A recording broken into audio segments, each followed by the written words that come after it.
Like, look at these roots though. I've struggled with ginger so many years. This year was like, I am going to get this. I'm gonna do it. I'm gonna make it work. And it did.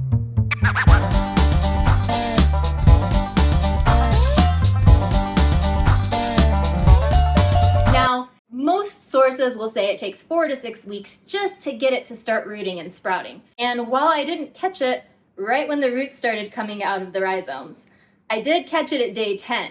And so I know it's possible in 10 days or less, not to this size, but definitely rooted and sprouted and ready to be watered.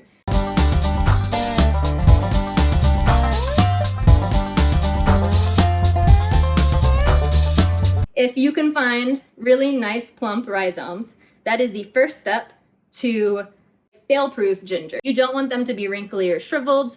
And the other thing that I look for as I'm digging through these bins is these sort of little bright white indentations that are sticking out and showing just signs of potential growth. Any indication of that on grocery ginger, you're golden. Once you see that, you know that it's more than likely going to grow. The second most important component to starting ginger root and really getting it just like fast, healthy roots is to start with a well-hydrated potting mix.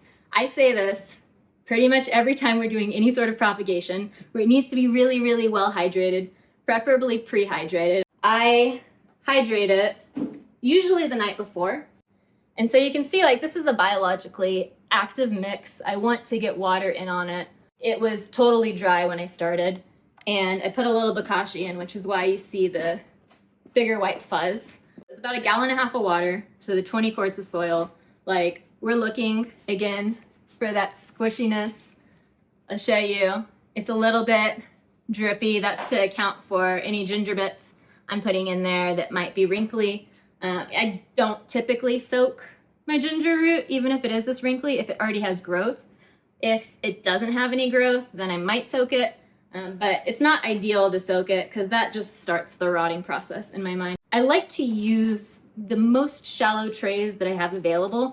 So everything from like this 1020, like just little square trays, and then even these drawer organizers, which are one of my all-time favorite if you were gonna do it on a windowsill. Like just something where the base of the ginger root is as close to that heat source as possible. You're going to want this sitting on a heat mat between 77 and 80 degrees, basically the entire time that you're trying to get these roots going. I highly recommend a heat mat with a thermostat. If you're looking for ginger in 10 days or less, like this is the way we're doing it. I'm just going to fill the base of this tray now with this potting mix that is very well hydrated. This is the hydration on the potting mix, you guys. Like, do not overlook it. Do not overlook the like pour water in, let it soak in. Mix it before you ever add it to your containers. You want that to be evenly hydrated. We are not watering this at all until they get moved into pots.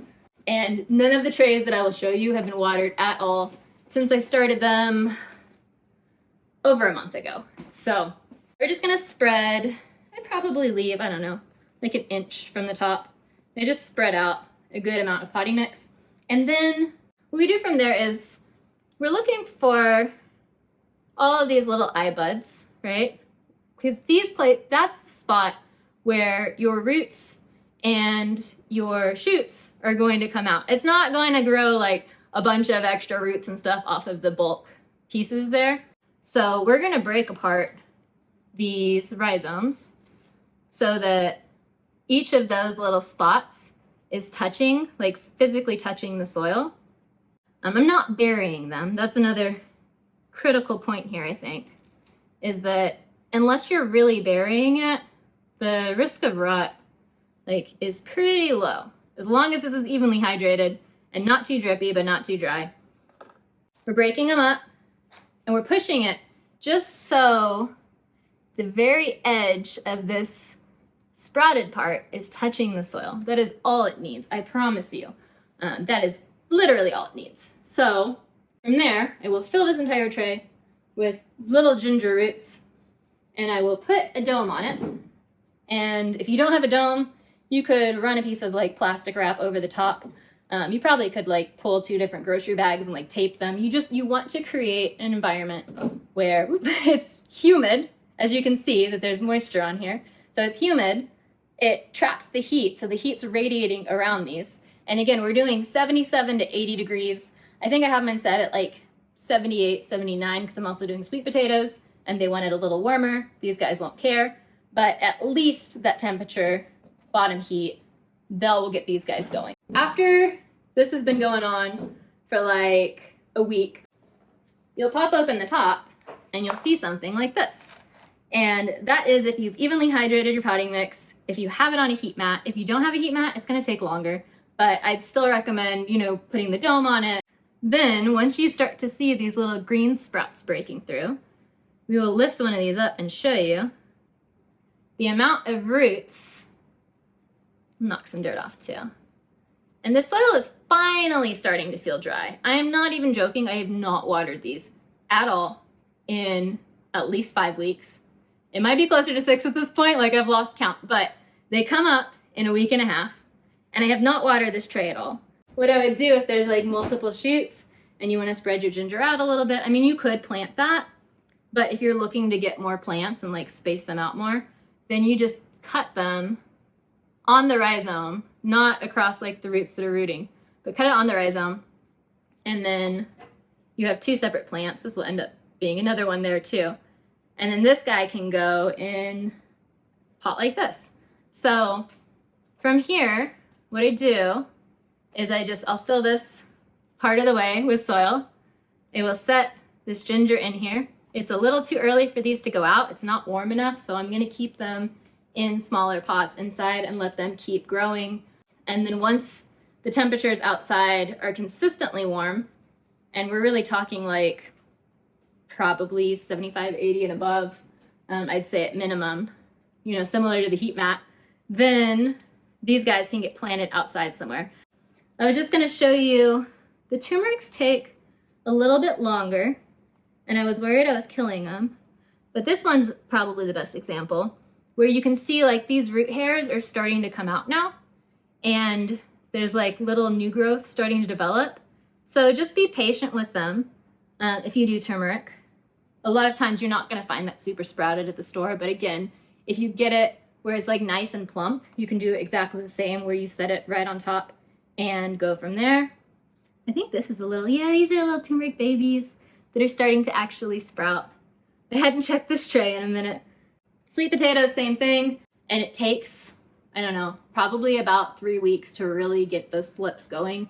Yeah, ginger, turmeric, sweet potatoes, I highly recommend starting them in trays in well-hydrated soil with a humidity dome or a piece of plastic wrap over the top. As long as you're not covering them and dumping water on them and like dealing with this wet-dry cycle, then you're going to have really, really fast, really healthy, just like, I'm gonna show you this. I mean, I feel like that speaks for itself. And this is also why I use like the mycorrhizal mix, right? Is because that level of like root development is just so nice. I don't know if, these guys don't even have sprouts out yet, but yeah, like that's what we're looking for. This is what we're looking for, is how to simplify these things, right? And so I don't think it gets any simpler than this. And that's pretty much it.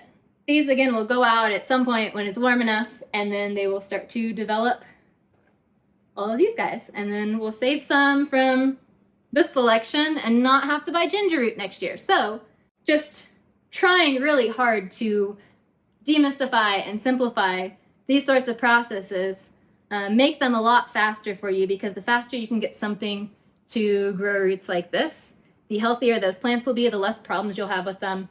Really pay attention to your soil hydration, guys. Really pay attention to humidity dome. Don't get freaked out about there being moisture in there, because that is, as long as you get your hydration right, that is going to basically like be a set it and forget it experience until you see sprouts. So I'm Veronica. Thanks for joining me today. And until next time, happy gardening.